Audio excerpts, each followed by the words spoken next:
शिंदे पक्ष एव वास्तविक शिवसेना। महाराष्ट्र विधानसभाध्यक्षस्य निर्णयानन्तरम् एकनाथ शिंदे उक्तवान् यत् एतत् सत्यस्य लोकतन्त्रस्य जयः।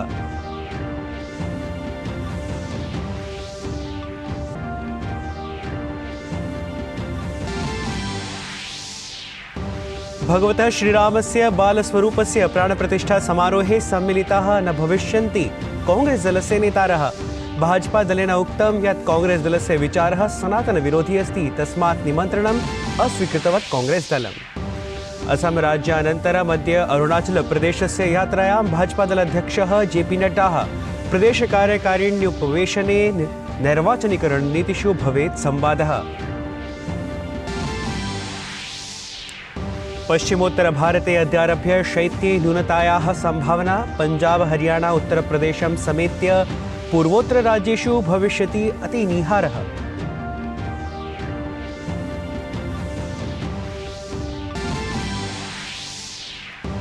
रक्षामन्त्रिणः राजनाथ सिंहस्य लण्डननगरे ब्रिटिश प्रधानमन्त्रिणा ऋषि सुनकेन सह मेलनं जातम्। रक्षा व्यापारं समेत्य क्षेत्रीयप्रकरणेषु चर्चा अभवत्।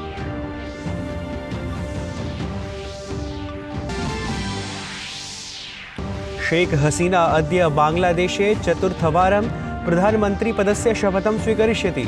नूतनमन्त्रिमण्डलं भवेत् निर्मितमद्य।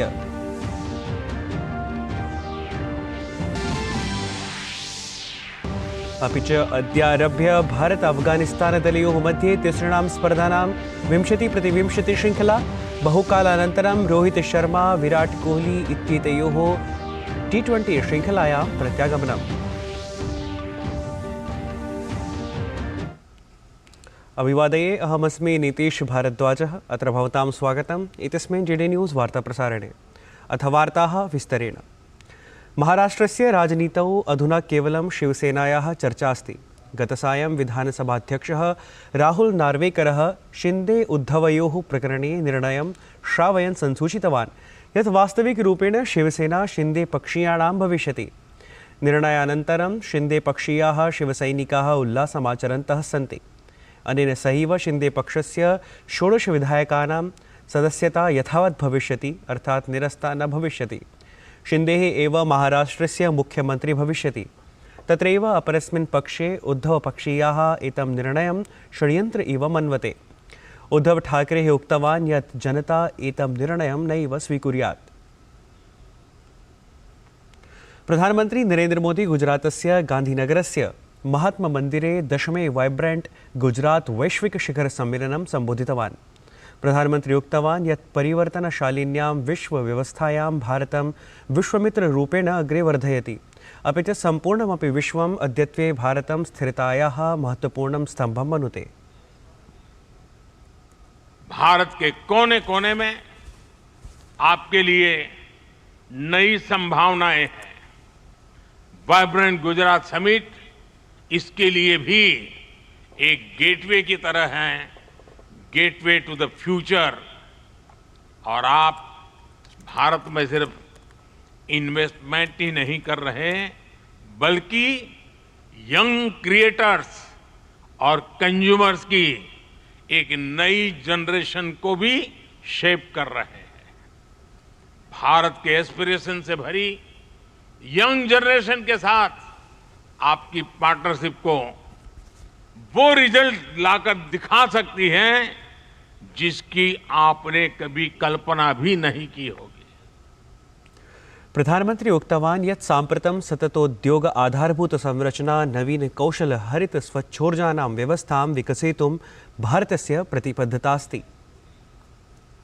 विश्व कल्याण के लिए भारत की प्रतिबद्धता, भारत की निष्ठा, भारत के प्रयास और भारत का परिश्रम आज की दुनिया को ज्यादा सुरक्षित और समृद्ध बना रहा है।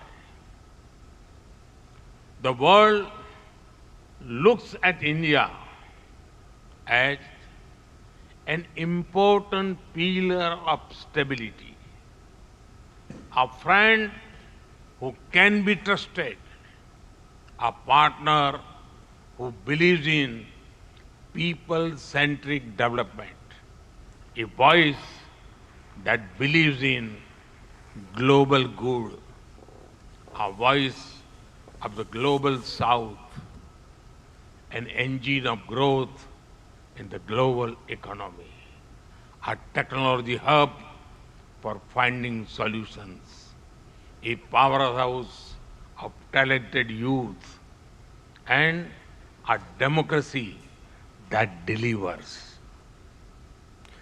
प्रधानमन्त्री Narendra Modi vibrant Gujarat global summit इत्येतत् अतिरिच्य गांधीनगरे चेक् गणराज्यस्य प्रधानमन्त्रिणं पेट्रो फियोला इत्यनेन सह द्विपक्षीयम् उपवेशनं कृतवान्।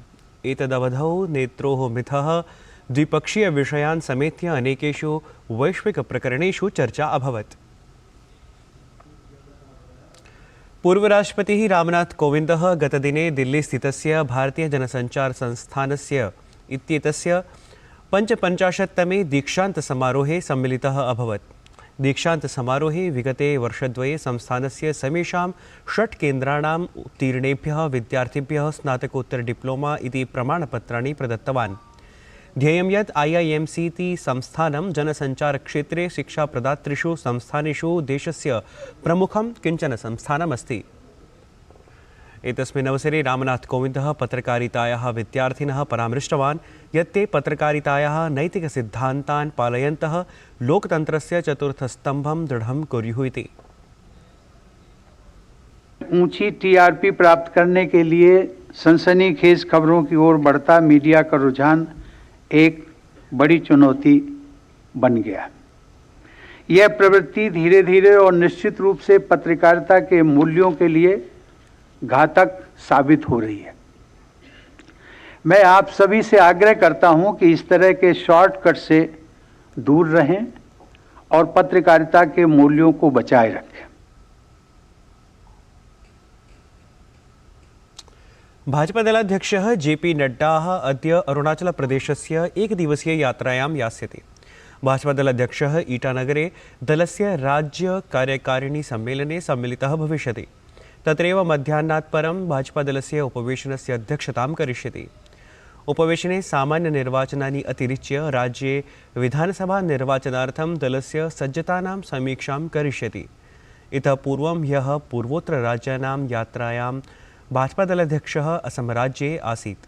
दलस्य कार्यकारिण्युपवेशनेन तेन गुवाहाट्यां प्रचारयात्रापि कृता।